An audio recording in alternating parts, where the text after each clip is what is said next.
اللہ کے حبیب صلی اللہ تعالی علیہ وسلم نے فرمایا لوگوں کی، خواتین کی، دوسروں کی عورتوں کی عزت اور عفت اور عصمت کا خیال رکھنا، تمہاری عورتوں کی عزت محفوظ رہے گی۔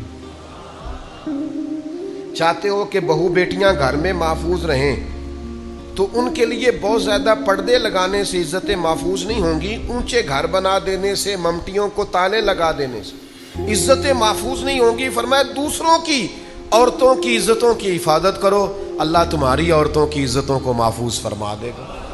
سادی سی بات حضور نے بیان کر دی، اور نبی کریم صلی اللہ تعالی علیہ وسلم کی اس حدیث میں اگلے جملے یہ ہیں کہ اپنے والدین کے ساتھ نیکی کرو، تمہاری اولاد بھی تمہارے ساتھ بھلائی کرے گی۔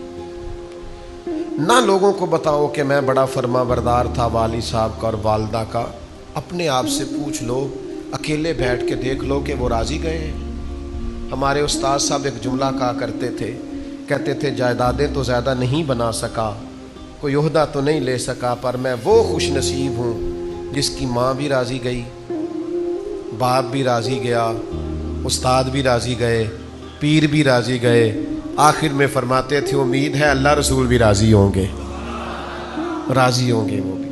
بھائی فرمایا اپنے والدین سے نیکی کرو، تمہاری اولاد بھی تمہارے ساتھ۔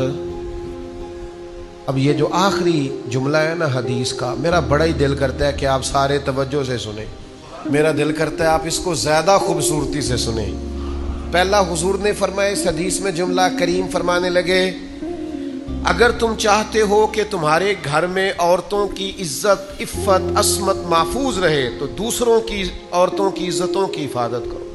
اگر تم چاہتے ہو تمہاری اولاد تمہاری فرما برداری کرے تو اپنے ماں باپ کی فرما برداری کرو۔ اور تیسرے نمبر پر نبی پاک علیہ السلام نے فرمایا جس کا بھائی اس کے پاس معذرت لے کے آیا اور اس نے اس کی معذرت قبول نہ کی، وہ میرے حوض کوثر پہ نہیں آ سکے گا۔ بھائی معافی مانگنے آیا تھا، معافی مانگنے آیا، وہ عذر لے کے آیا تھا، اس نے چاہا تھا کہ مجھ سے غلطی ہو گئی، چلو میرا بھائی مجھے، پر اس نے کہا میں معاف۔ فرمایا ٹھیک ہے پھر تو حوض کوثر پہ نہیں آ سکے، معاف کر دیں بھائیوں، درگزر کر دیں عزیزوں سے، معافی دے دے دوستوں کو۔ اگر حوض کوثر کا جام پینا ہے تو سودا مہنگا نہیں،